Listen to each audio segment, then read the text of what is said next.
Hello, everybody. Welcome to the Finster's Monster-Matic Cookbook panel. I'm Ben Heisler, Associate Producer of Roleplaying Games here at Renegade Game Studios, starting off strong. I'm on the Hasbro side, mostly working on Power Rangers, which we're here to talk about today, and G.I. Joe. I'm super excited to share with you this source book that is all about monsters that we have. It's been a labor of love in the among the team, and we're really excited that it is already going to be out there. I am joined by Brianna DeCoster. And Brianna, could you tell us who you are and where we can find you and what you do? Yeah, hi. Thanks again for having me. I'm super excited to learn everything there is to know about this cookbook. I am Brianna. You can find me on social media at Utahime, Utahime cosplay pretty much everywhere except on Twitter and now X at Brianna DeCoster. And I am actually one of the official hosts for Tabletop News that's coming out soon. So stay tuned for that stuff. That is awesome, and congratulations. Thank you so So, much. Brianna, what is your favorite Power Rangers monster? What or who, rather, in case it's a Oh my maybe gosh. creature? Okay, if we're going with one of the OG baddies, because I'm a huge fan of the OG '90s series, of course, Yellow Ranger, always. Nice. I Scorpina was absolutely amazing in my mind. Her outfit was super cool and fierce. She had lots of snarky, like arrogant lines. And I think it was always so funny the interaction with Goldar as well, especially because there might have been like a little romance thing going on at some point between them. Romance, Yeah. rivalry, it depends on when you Yeah, ask. who's more evil? If we had to go with one of the sillier, like really funny, punny villains, I would say probably King Sphinx, because I was really big into ancient Egyptian history, and I thought that particular monster was really cool. And he was after Jason, like Finster made him to try to tear him away, Jason away from the Mm-hmm. Rangers. So definitely. All right. Well, mine is Flamite, which is a monster that showed up a couple times. It is a fire octopus bathhouse combination. And I think that, The amalgamation is fantastic. yeah, well, so Power Rangers is beautiful because it lets us be fun and silly while still, fighting Hmm. for good. Um, and today we're going to go through the rules for creating a monster in Finster's Monster-Matic Cookbook. Yes. Um, just a Wow. quick shout out. If you have the Field Guide to Action and Adventure, which is a book that has already out, these rules are in there as well. In addition to a lot of good GM stuff and a lot of good crossover stuff. But it doesn't have all the amazing monsters that we have in Finsters, and there are a lot of them. So, all right, let's get cooking then. Uh, Ooh. and GMs and anyone else watching, keep in mind that just like any recipe, this is a guidance. This is a suggestion for how you can cook your dish. If you want to add a whole bunch of garlic, do it. If you want to take something out, also do that. And this is just going through the recipe. And so let's start by looking at the flowchart that is in Finster's Monster-Matic Cookbook that shows you how to make a monster.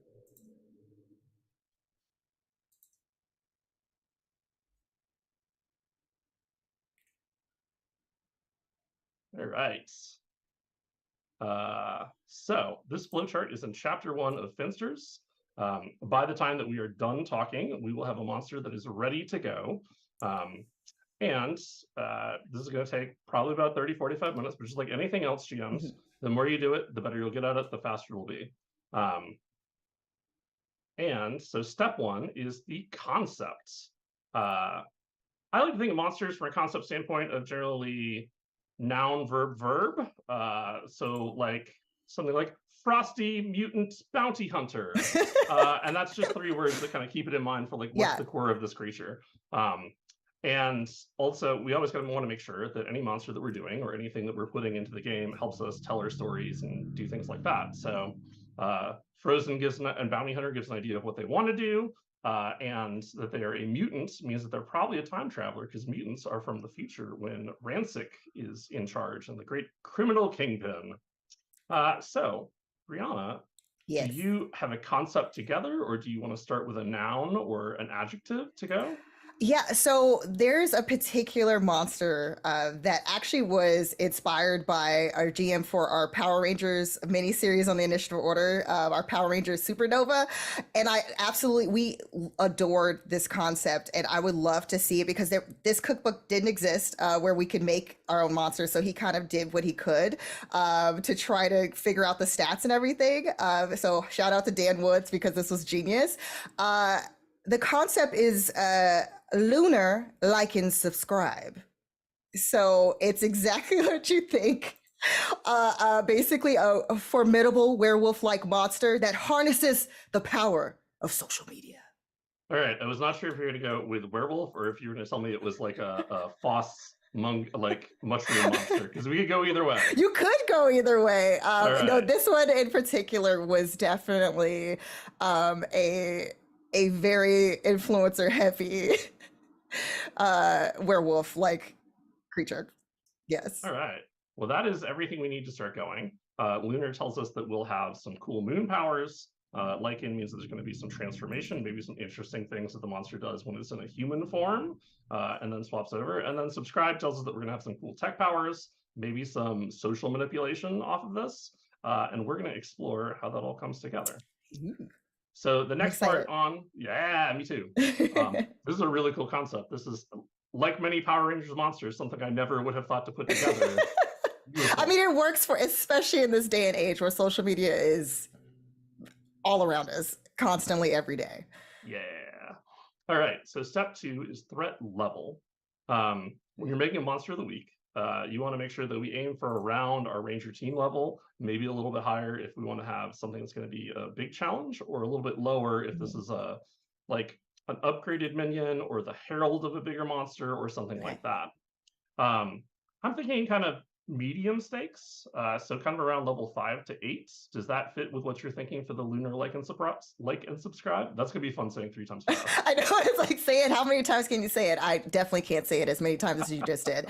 I think so. I know that I think that it was definitely, it did give the monster did give us some trouble, so that sounds about right. I mean, I'm always curious, how does a GM decide based on the group composition to not make it too difficult of a challenge as far as the threat level? How does that work exactly? So generally, when you're making a monster, the shorthand rule is to add up all the levels. So you want to multiply the average level of your party times the number of people that you play with, and then divide it by 4. So in this case, I have a group that is 4 6-level characters. So doing a quick 4 times 6 divided by 4 is threat level 6. There we go. Look at that. I did math without Excel or a calculator. I'm proud of myself. So we will go with TL6. You were the one I had to look at and tap on the shoulder and be like, can you teach me how to do this equation, please? Thanks. Yeah. It's okay. I do a little bit of this, so I'm keeping it together. So also, when you're designing an encounter and a monster that would go in that encounter, GMs, you always want to make sure that your monster or your principal threat, just like in the TV show, is never alone. They should arrive with putties or another minion. Reinforcements should show up, or there should be some other interesting things going on, because if all of your rangers, so if all 4 of my 6-level rangers pile on to this monster, it's going to go away real quick, and it's going to be pretty anticlimactic. So in order to build that feel of Power Rangers, you want to make sure that you both have a monster that does cool stuff and a good group of minions or smaller monsters that go with it that can help keep both the team occupied and make sure everybody's having fun and has a chance to shine. So that takes us all the way to step 3, which is health and movement. Okay. So generally with health, we're looking at a health equal to the threat level. So for a threat level 6 monster, we would look at 6 health to start. We add about 50% more if it's like a big bad bruiser. And we cut it by a little bit if they're a battlefield manipulator, such as someone that's tricky or does a lot of environmental effects, or works like a officer or something like that gives bonuses to the rest of the team. So this lunar like and subscribe, tell me, is it getting in there and is it being brawny, or is it doing things from the back with the social media, or both? Or I think that definitely because of the fact that it is, relying on the power of social media to gain its strength. I'm kind of thinking that it would be a little bit of like where he's able to do certain attacks, but he is going to be a little bit more maybe backlog, like kind of manipulating maybe what's going on and using his influence and his Mm. subscribers to basically give the Rangers a hard time. All right. Well, in that case, if there's going to be a bunch of influencers and other stuff going on, we're going to aim to start with 5 rather than 6, and we'll see how it goes from there. Okay. So movement is a little more up to interpretation and up to what you need as a GM. Generally, you're going to want to start with around 30 to 40 feet of ground movement, and then you're going to modify it as you see fit. There are some rules about kind of how many points movement should be, but movement is one of the smallest things that you should worry about when you're making a monster, unless it's like keenly as part of their theme. So is our lunar like and subscribe about normal speed? Is he a little bit faster? Does he have like great leaps or the ability to fly or anything? I believe that he would be probably fast because you got to be fast, especially when it comes to making those uh like making those posts and whatever else in order to basically gain strength from your minions. But I think that he probably has like a where he's able to leap. Like I see that happening where he can kind of cover distances and get Okay. around with ease, So getting those angles for the selfies. There we go. So let's start at 45 feet, and we'll keep big leaps in mind for when we get down to perks. Yeah. All right. I'm just going ahead on my notes a little bit. So then our next step, after figuring out health and movements, is to figure out the monster's essences. The way that you put the essences for monster works basically the same way that it does for creating a player character. You'll get a budget of essence points. We'll distribute them in our 4 S's. And then from there, you'll get skill points, your derived statistics like your armor and things like that. Okay. So we start with the minimum essence being 6, which is what we started with originally, Okay. times 2. So that'll take us to 12. And then we add 6. So that gives us a total of 18 points. 18. Nice. All right. Once you get to threat level 4 or so, you'll want to add a few more points. Generally, the rule of thumb for that for GMs, if you're making something that's you want to be a little more memorable of a fight, you want to look at its threat level -3 as bonus points. So kind of around TL4, you're looking at 1, and then it goes up as you go up until you're at +17 for like a epic threat level 20 monster that's threatening the whole galaxy. So with this, we're going to be looking at a total of 21. And so now we have our 4 essences: that's strength, speed, smarts, and social. And now we need to figure out where those go. So we want at least 1 in each, because we don't want anybody to have 0 essence. Bad time when you get there. And then after that, we want to spend the rest of our points. So this lunar like and subscribe, we talked about big jumps. We talked about social media power. So is it, so I'm guessing if it can use social media to summon bad guys or to summon. Yeah, it's like digital, the followers on the digital media, forms of media, pretty much, that where it's almost like a hip, like if you imagine, just kind of, the people who are droning, like, and just scrolling on their phone, and then it's kind of like that, just seeing that post, all of a sudden now they do his bidding, that sort of thing. Yeah. All right. Well, it sounds like what he can call upon them. Yeah, so it sounds like we're going to want a fair amount of social. And even though the route for this is technology, it's still going to be either a persuasion or deception skill test, probably, to turn these into doom scrollers or hope scrollers, if you're the type of person that likes that. So let's go ahead and put the social at 5. We talked about leaping is when our lunar like and subscribe gets into a fight, are they relying more on speed or strength? I think speed. Okay. So, But then again, at the same time, wolves are known for pouncing or onto their victims, so that could be strength as well. okay. But I feel like to get out of the fray, maybe like as far as just being quick enough to get away, so then that way the Rangers can't have reach. All right, that sounds good. I am balancing out these numbers a little bit based on what you're saying. So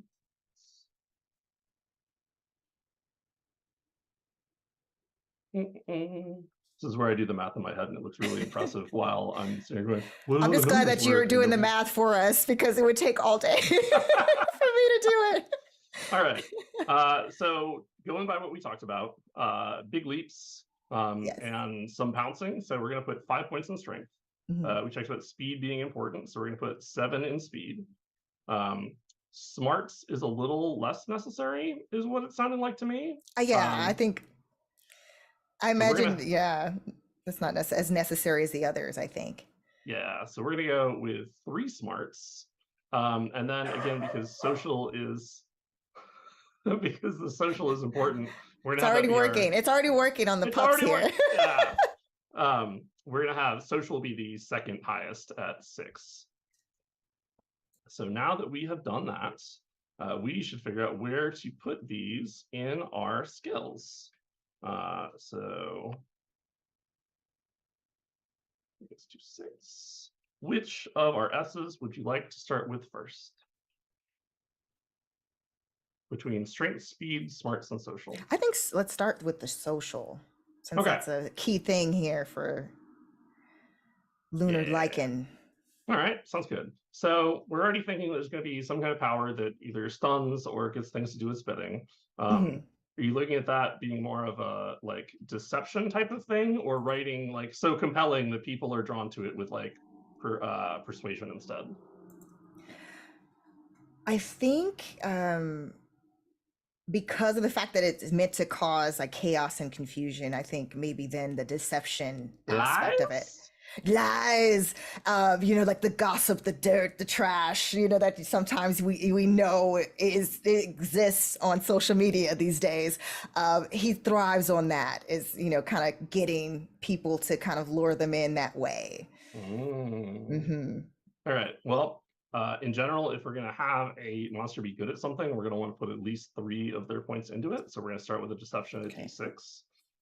That leaves us 3 more points for animal handling, performance, persuasion, or streetwise, if any of those light you up. Otherwise, we can put some more points in deception or just come back to this later.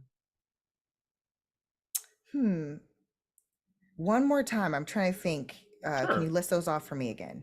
Sure. So it's animal handling, your ability to get along with, for instance, your dogs that are barking in the background. Performance, which is any kinds of art or expression. Persuasion is generally using truth to change someone's mind through various manipulation, and streetwise is your ability to learn about rumors or to socially investigate if you're trying to figure out someone's position or maybe some of their secrets or where they go, things like that. Kind of the gumshoeing. Yeah. I feel like there's a little bit of the manipulation happening. So I think that would actually work. Okay. Give me your opinion. I'm like, but the streetwise, then you started explaining that a little bit more, and I'm like, that could work as well, as far as just kind of twisting news and being able to manipulate in that way. But then does that fall under manipulation? That's the question. Yeah, it does a bit. If you want to either find rumors or spread them, you can do it through streetwise.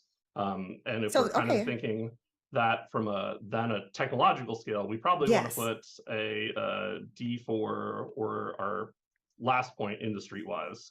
But I want to hold on to that for the moment. All right. And that way we can decide what to buff in a minute. All right, so that takes us to smarts, if that's okay. It's our fewest number of points, so I figure it might be our easiest or most difficult decisions. Yeah. Judging Let's by how go. that goes. Yes. So our smart skills are alertness, your ability to see the world around you, culture, which includes history, but also storytelling and all things like that. Science! Science! Survival, and then last but not least, technology. So I'm guessing we want to put at least 2 points into technology. So I think technology for sure. Yes. Generally, it is a good idea to put 1 point into alertness when you're designing a monster, unless you have a sneaky group or you want this monster to be easy to sneak up on, which is, from a storytelling standpoint, definitely a way that you can prove, like, oh, our Rangers are super sneaky and good. They even snuck up on this monster. But I have a feeling that Lunar Like and Scribe drains the alertness of other people around it, but it's still paying attention to what's going on. Yeah, I think so. It's like that when you get, I think everyone recently got that alert and on their phone, you know, it's that kind of thing where it's like all of a sudden everyone, and then you open it up and then you can't look away. That kind of idea. Yes, that's how they get you, because everybody has a device of some sort on them, usually at all times. Smart. At least one. Yeah, all right. So that gives us alertness 2 and technology 4. So that spends all 3 of our points. So now, shall we get into strength or speed? Let's go to speed. All right. Speed is our biggest one, to remind. We are at 7 speed. Speed does have one more skill than all the other ones. And let me go through those real quick. Acrobatics, which is ducking, diving, somersaulting, and things like that. Driving, which is probably not needed by our Lunar Like and Subscribe. Finesse, which is using your speed to strike. So it's martial arts, but also generally bladed weapons tend to use finesse. But it also speaks to kind of our creature's fighting style. Infiltration, which is sneaky. How sneaky are you? How well can you follow someone? How well can you stay out of the limelight and avoid notice? Initiative, which is its own skill in SS20, which is used to determine how fast you go in combat and how quickly you react to things outside of it. So if there's ever a question about who reacts faster to something, it generally defaults to initiative. And then last but not least is targeting, which is our ranged attack skill. So we have a good idea that our Lunar Like and Subscribe is going to leap in and attack, right? Yeah, and then maybe with the claws, maybe. Yeah, and then leap away. So being able to be quick, using that, like harnessing the power of the moon and the social media and going into that fury and just getting at them. That sounds good. All right, so we probably want finesse to be pretty high. Let's put that at D8. So that uses 4 of our 7 points. Like a wolf, are they a little bit sneaky? I think so, to get the 1-up on their opponent. All right. So we're going to put 1 point in there to start. So that gives us a D2. If it's a cunning creature, it probably has some initiative or a way to swap its initiative for maybe its technology skill. So that's, at this point, we have 2 points left. We can put it into initiative. What type of like ranged attack does it have? Because generally you want to mix it up. You want to have something for when the good guys are really close, but also something from afar, especially since we've talked about this character, or this monster rather, being a little more battlefield control-y. So we definitely want to make sure that we budget for a ranged attack as well, whether that's targeting by some kind of energy blast or gun. Or maybe you know, I'm of course I've been playing a lot of Baldur's Gate, but I'm thinking of with Carlex inciting Howl with her wolf heart ability. It's like that kind of like that howl that kind of calls up, like, I don't know if it's like almost like the howl itself could be in itself like kind of sonic beams or of energy or something, or it just allows for their digital followers to basically gather where they want them to be. It could be, I'm thinking along those lines. It's hard to decide which would be most effective. Well, you know, it's not always about what's most effective. It can always be A, what's coolest, and B, what serves the story. So it seems like we maybe want to put a couple points in targeting unless we decide to do our howl based on intimidation and strength. Ooh, okay. So let's put 2 points in targeting, and that puts us at a D4, and that is all of our points spent in speed for now.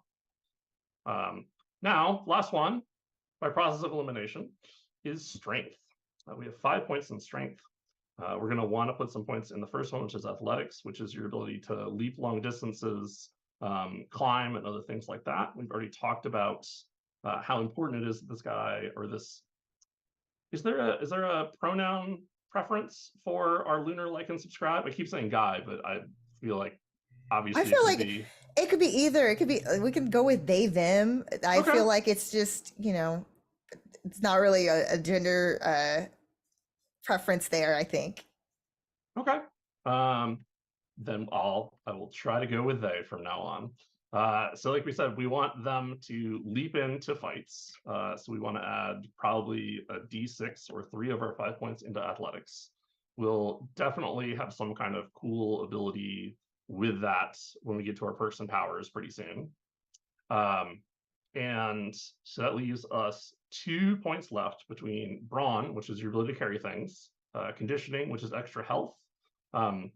Generally, we don't if we want this one to be extra tough, we can either add conditioning or we can add a perk or power that makes them either have additional defense or temporary hit points or things like that. So I would kind of shy away from that. We have intimidation, which is scurry. And then the last one is might, which is your ability to punch things real hard or generally use hammers and other not as finessable. When you think of a weapon, you're like, is that finesse? And you can be like, no, it just takes strength to hit someone with that. And that's might. So with 2 points, I think we may, since our attack skill is in finesse, we might want to put those into intimidation, and that might be our ranged attack. All yes, right. I think that works, especially if we're going with a howl idea. All right, so at this point, looking at our totals, we have 1 point of social left, and we spent everything else. And I would like our intimidation to be 1 point higher, so we're going to move to strength 6 and speed 6. So that way we have 1 more point of strength, which we will put into that intimidation for that ranged attack. So it is also now a D6.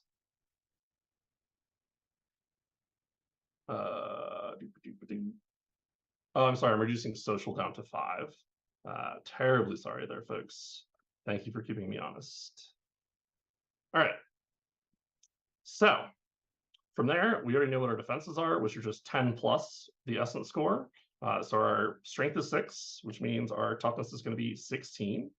Our speed is 7, so our evasion is going to be 17. I'm like, I can add 10 to numbers.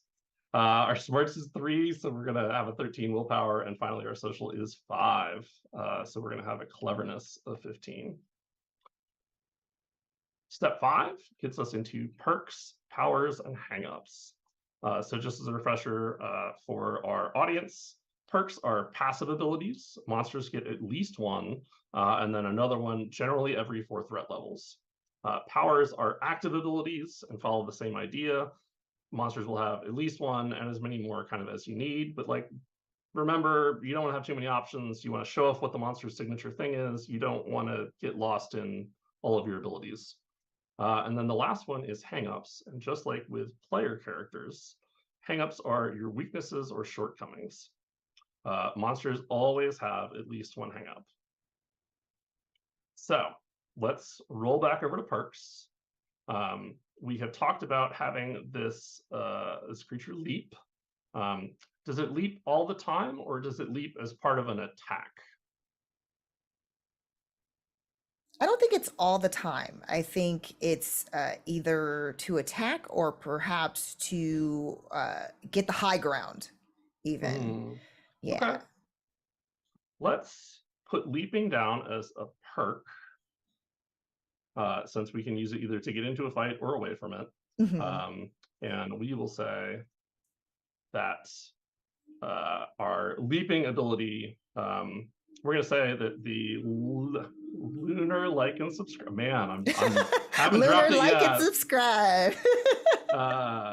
Lunar, like, and subscribe has its. We're just gonna say it doubles. We want doubles or triples. How far do we want this thing jumping? How much do we want them jumping? There we go. Say let's go for it. Triple. All right. Let's do triple. All right.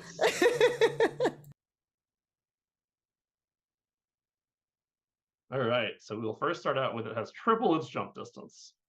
Okay, so we're making a threat level 6 monster. My advice for DMs or other GMs, I'm sorry, is that once you get to TL 5 and higher, you'll want your monster to generally have a second attack somehow, and that might be when it does A, it can do B as a free action, or when it attacks, it can take 2 actions. Or one of the other things that we like to do, especially with high speed villains like monsters like this at speed 7, I like to put something like Lunar, like, and subscribe can spend 3 or 4 of its free actions to make an extra attack. And that way you have more flexibility for what your free actions are doing, especially when we have so many of them with a creature like this. So let's go ahead and say it can make a second attack for 3. And then, of course, some of our big bads can attack 2, 3, even 4 times, depending on how it goes. Every time they're able to dish out or attempt to dish out more damage, it makes it dangerous, obviously more dangerous because we're a low health system. So a monster that can whack not once but twice can pretty easily take out a ranger if they connect with 2 or more. And that just kind of leans into our whole teamwork aspect. Any other passive abilities that we should have, Brianna? We should probably have something a little like what our Machine Empire bad guys have, which is the ability to connect with technology around them. Yes, that's what I was thinking. Without having to make a skill check. Okay. Yes. That it's easy for them to be able to do that and just reach all the devices that would have any type of social media platform, I'm thinking.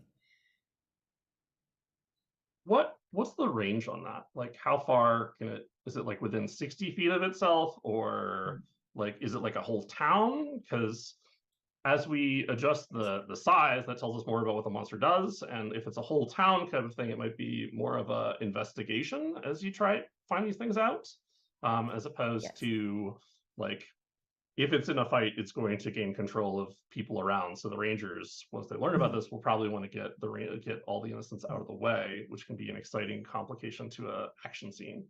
Yeah, I know that for our mini series, it was one of those ranged attacks that actually happened across the city. So it was a specific area, and everyone was receiving these pings and started to, follow Lunar, like, and subscribe, and basically feeding into their evil agenda. All right. So what we'll say for that is that Lunar, like, and subscribe can mentally connect, or we'll just say mentally, reach any device within 10 miles of social media. And if the device is locked or protected in another way, shape, or form, it has to make a technology skill test to access it. Ooh, I like that. Our technology is D4, there's a pretty good chance that we'll be able to get into stuff.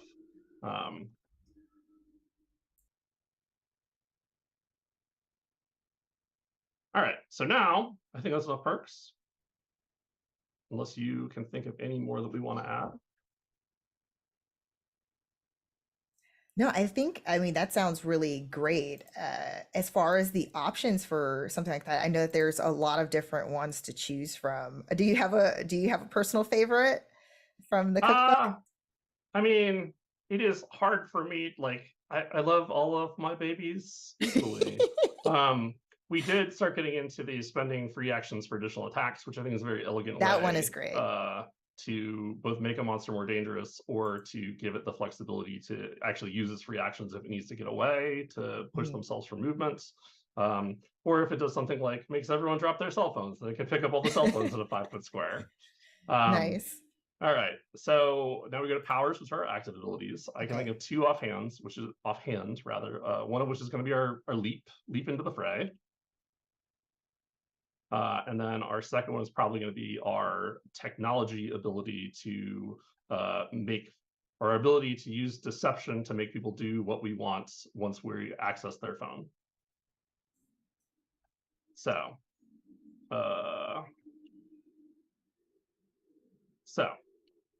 how, we've already said it's triple assault distance, so we don't need to worry about how far this can go.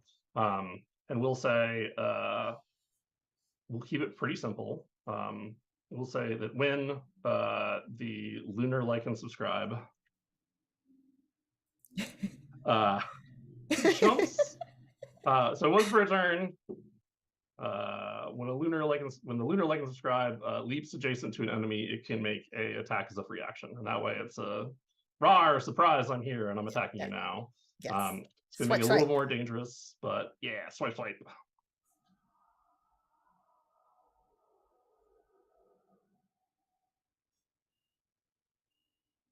All right. So for our tech mesmerism, that's going to reach more people.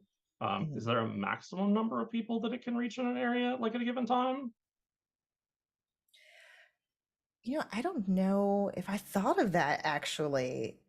There should be probably, I believe, like some type of minimum, or else it's possibly too OP. It could be. So generally, I like to think of it as usually when I'm running a encounter or scenario, there's a bunch of innocents around at any given time. And so generally you want to decide, like, does it affect half of those people or all of them? And if it's going to be half, generally put it at like 10. And if it's going to be all of them, we just say all blah within blah. So half or all. I would like to say probably maybe half, because not everyone is going to always be on their phone. There might be some people who are, not as tech savvy. So I'm assuming that's kind of, it makes it realistic in that way, even though, I don't know. This is kind of a lot of fun, creative stuff that we're putting out there. But I think that would be the case. Maybe half. Right.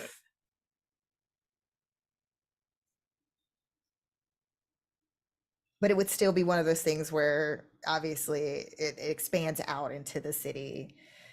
So it's still that awesome ability that they have. Yeah, so I'm thinking something like it targets up to 10 creatures in a scene.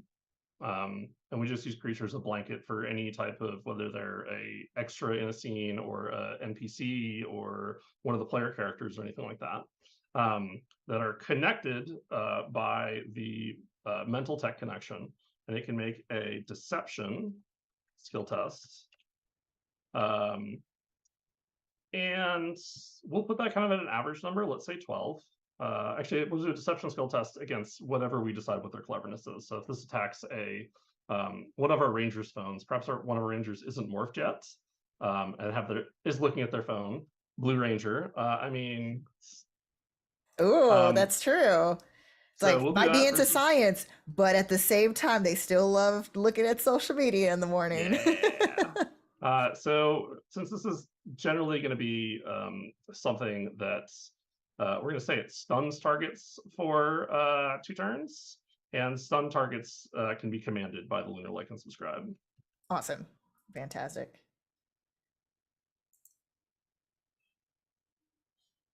All right, so that takes us to our hang-up. So hang-ups are an important part of the game. Generally, when you're making a character, they're not as important, because you can have only one influence, and so you only pick up extra hang-ups when you have more. But for monsters, it's very important to keep in mind what the monster's weakness is, especially in a Power Rangers game. If you're following like the show, generally the first time the monster shows up, it either trounces the heroes, or because they don't know its weakness, or it's able to show up and like fight them for a few rounds and then have a moment of coolness and then leave. But like, what is So how about this? Is the lunar like and subscribe always on social media, and so you can attack its social media presence as well? I think if you damage their social media presence, they are deeply affected by it because they need to have that attention and that influence over others. So that would be definitely detrimental to their power ability, I think. If you All take that right. away, their power of social media, if you take it away, if they lose follower counts, bad. They That hate sounds it. good. We'll say you can attack with social media, with technology, and streetwise. I'm kind of getting a whole, like, if you find out like what its actual handle is under all these layers, like you can call it by that, but that's a little more than we have time for right now. Yeah. Um, That's fun though. I like that. Step 6 is attacks. We already have 2 in mind. One that's going to be a claw that uses finesse, and we have a howl that uses intimidation. With the intimidation, we already said there's going to be 1 sonic damage, which will be our base effect. And we'll say that it can reach for 30 feet. That sounds good. All right. That makes sense. Claws are going to be within melee reach. They're going to be finesse, which we already have a pretty good attack on. And his base effect is probably going to be 1 or 2, probably at this level, 2 points of sharp damage from the claws. And if we want to add additional effects, we can do that here. But I think this monster has enough perks and powers going on that having 2 simple attacks is going to be enough, especially when we're getting extra attacks when we leap in, or if we spend our free actions to do so. Step 7 is equipment, which we keep very bare bones on the GM side because there's no reason for you to track more things than you need to. So generally it's armor, weapons, and other. Since we've decided to use this as claws, I don't think necessarily that it needs a weapon, and I think the other would probably just be like a cell phone. Or I was thinking just literally. It's just this, they always have these outlandish looking weapons. I just imagine this very like alien, super high tech cell phone. Yeah. Not an iPhone 15 necessarily. I mean, beyond that, it goes beyond that. The beastal form with like a Google Glass equivalent. Oh, and, like, yeah, cell that phones, would work like, too. Oh my gosh. Yes, the Google Glass. Yeah. All right. I just realized that we've been having so much fun that we're starting to run out of time a little bit. So we're going to move on to step 8, which is Power Rangers specific. Does the monster grow? So is the lunar like and subscribe, does it get giant? Or I say when the moon is full. Ooh. That's when it takes its super monster form. All right, that's great, because that's something else that our player characters can look into and discover at that first time after they get trounced, when they're looking for the weaknesses. And so they know that if they can stop it before the full moon, then they won't have to fight its huge size.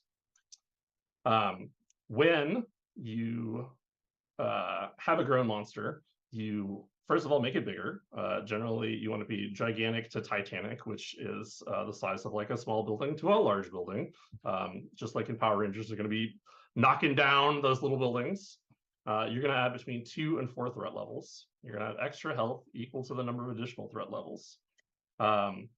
As you are adding health and deciding these things, keep in mind that most Megazord signature attacks, so like the big giant laser sword in the original series, those usually deal between 9 and 12 damage. So if your tables are anything like mine, once they've gotten their swords and waited for their Megazord and formed it up, they're going to want to use that big laser sword immediately. So if you want it to be a climatic ending, aim to have around that many health plus a little bit, so that maybe they can take a hit or 2 when they're in Zord form, and when they get the Megazord form, they can just defeat it. Or make sure you give it enough health that it will last a little longer. As we add threat levels, we add more essences and skills. All of our attacks get an extra 100 or 50% to 200% reach. Our movement gets faster, and we add double or more damage to its attacks because Megazords are made of health.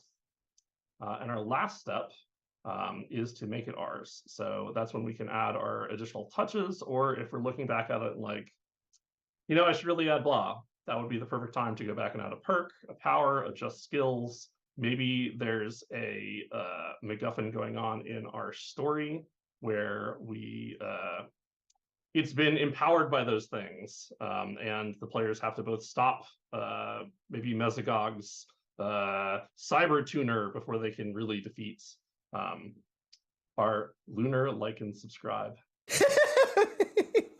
All right. So yes, you did it. There we go. So that is how we make a monster. That was painless. That was easy. You know, it's again, I've done this a whole bunch, so it's pretty painless and easy for me. But also, if you just follow the chart that's in the first chapter of Finster's Monster-Matic Cookbook, you can just go down the list the same way that I did. And as I said, these rules, if you're not a Power Rangers fan, are available in the field guide. And if you are a Power Rangers fan, they'll be available in Finster's Monster-Matic Cookbook, along with a zillion monsters from across Power Rangers time, space, comic books, shows, and all that stuff. So, well, now we have a monster ready that I can launch at my players when I have a game later this week. So thank you for that very much. Thank you, Dan, for this idea. Thanks, Dan. So unfortunately, I think we're out of time for Q&A. But Brianna, remind everyone who you are and what you do and where they can find you online. Yes, this was so fun. Thank you so much for having me today. Thank you for being here to answer all the questions, because I'm just like, how does this work? No, this is fun. I hope to GM in the future, so all this stuff really was helpful, because this is the side of things that I definitely did not think about. The fact that you can create monsters, and this makes it definitely way easier for sure for this system. But if you did want to see all the shenanigans I'm up to, because I'm up to lots of tabletop things on a weekly basis, you can follow me at Brianna DeCoster on X and at Utahime Cosplay pretty much everywhere else on social media. And also to be sure to subscribe, see what I did there, to at Watch Tabletop, because I am one of the hosts on Tabletop News, and our premiere is on October 19th. So stay tuned for that. All right, I will definitely tune in on October 19th. And again, just to close out, I'm Ben Heisler. I'm the associate producer of role-playing games at Renegade Game Studios, mostly working on Power Rangers and G.I. Joe, but anywhere there's Essence 20, or rather, wherever there's trouble, G.I. Joe / me are there. So you can find me on Blue Sky when I remember that I have an account, because I'm social media. Busy. Yeah, so you can find me on there. It's at Ben Writes Games .bluesky. Whatever the last part of that is. And so with that, thank you all for joining us, and thank you so much, Brianna, for answering all of my questions. And Finster's is now available for pre-order. Check it out. You'll get a free PDF if you get it through the Renegade web store. With that, hope you all have a great time fighting monsters.